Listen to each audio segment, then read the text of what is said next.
Hey y'all, it's Nancy. Thanks for joining me again on the Whimsy Stamps channel. Today we are making DIY texture plates using these Whimsy stencils as well as some items from my trash, y'all. We're going to make all of these texture plates and they will look like this after we're done using them. And I think that is a glorious sight. I know a lot of people would disagree, but they're going to look like that after we make these. Now in this video, because I'm being mindful and respectful of everyone's time, this is just an abbreviated version of my gel plate play day with these fun new texture plates that I made myself.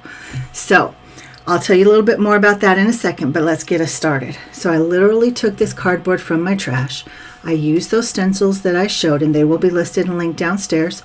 And I put one layer of a modeling paste. I can't remember what the brand was, but laid it through the stencils, as you will see, and I let them dry fully. And then I come back with it's called Pasta Sculptura, and it's very thick. It's like it has like paper fibers in this paste, and it's very thick. It has a lot of loft, and that's what I wanted for these texture plates. I wanted the impression to be higher than the actual stencil, because you know stencils are not very incredibly thick, so I had to put some paste that was thicker than the actual stencil. Now for this one, you can see I'm spreading it on. My paste is getting kind of dry, but I didn't want that one to be too lofty because it was a large surface. So for the brick, as you can see, as well as for the honeycomb, I did the full panel, and then I also did these kind of distressed aged panels as well. I just like that look. That's just kind of who I am. So let's get into the process. So now we've made our texture plates. Let's see if they work. So I am using a gel plate press, and you can see that my paint tubes are from Arteza. I have a mixture of gouache and acrylic. Some of it is pearlized, some of it's metallic, some of it's regular. And one thing I need to tell you is that I also show my mistakes, or maybe let's not call them mistakes. Let's call them things that didn't turn out the way I planned. But this is really fast. I have it sped up quite significantly, and a lot of time lapses between each segment. So with that said, my paint dried out, and that's why I got the wah wah wah pull.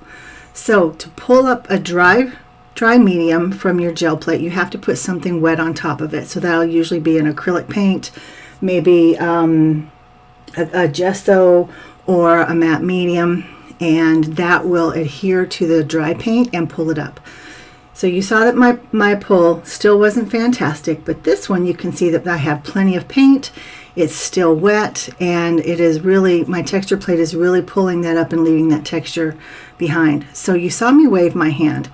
A lot of time, probably 30 minutes has lapsed here, and I was hoping that it was dry, and it's not quite, because you see how that white paint is becoming that russet color again. Yeah. So here's what I did. That beautiful texture of the brick that was down, you see where it's just kind of milky. That's where I actually wiped the pattern away, because I used the wet paint, or I rolled the wet paint on top of dry paint, which just blended them instead of allowing them to layer. So I decide, let's use this new texture plate as a stamp. Let's see what happens. So I'm using the white that was already there, and I'm just laying it down in some of those open areas. And does it work? You be the judge.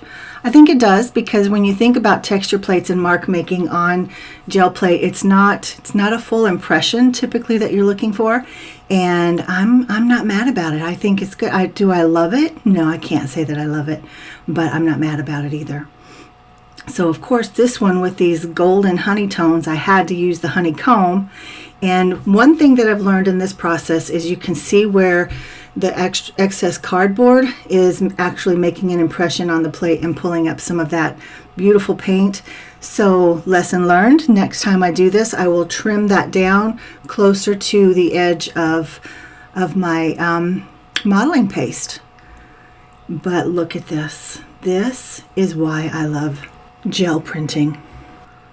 Guys, what do you think? Okay, now I know this isn't for everybody, but I want to hear your comments downstairs. Please drop me a comment. let me know what you think. Is it something that you will do? Is it something that you like, that you enjoy? Because this one steals my heart, and I will be using this on projects. I'll have some sneaky peeks at the end.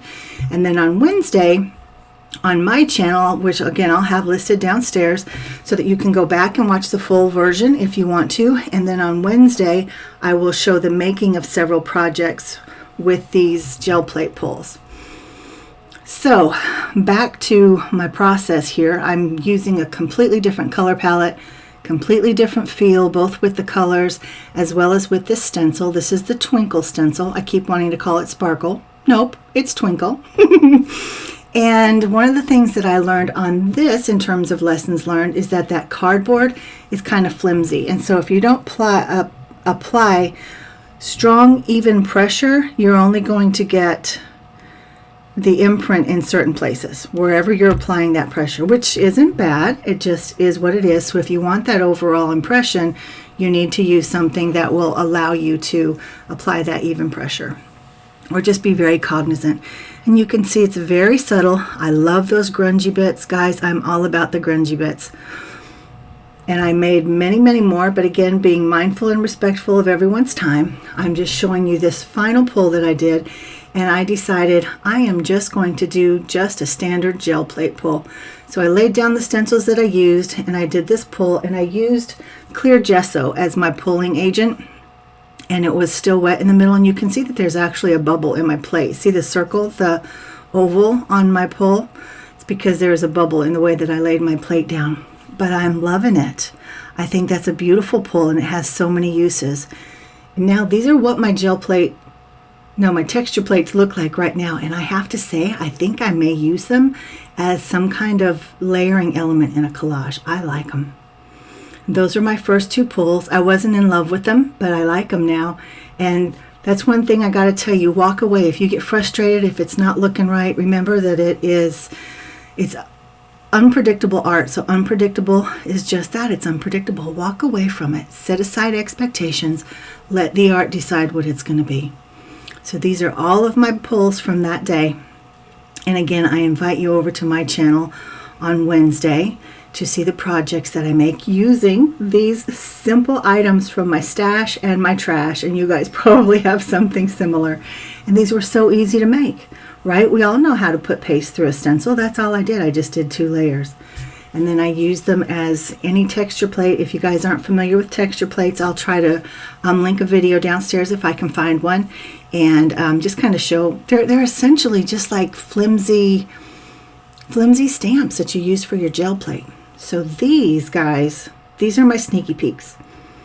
I know it's kind of, they don't show you a lot, but they give you enough of a hint so you can see. And I'm hoping that they intrigue you and you want to come back and see what I've done with these. And so I have 4 or 5 projects here, and I hope to have some more on Wednesday when you hopefully come visit me over on my channel. And once I have that video done, I will have it linked downstairs as well, so you can just get right over there. This one is my favorite. If nothing else, I hope you drop by to see what this project ended up being, and I love it. So guys, again, this is Nancy for the Whimsy Stamps channel. I've had so much fun today. Thank you for allowing me to share my love of gel plate pulls with you and my DIY texture plates. All the products are listed and linked downstairs for ease of shopping, and I'd love to chat with you in the comments. We'd also love for you to like and subscribe for more whimsy inspiration, and we would love to connect with you over on the Whimsy Stamps Facebook and inspiration page, as well as Instagram and Pinterest. You guys are the best. Thanks so much. Mwah. I'm out.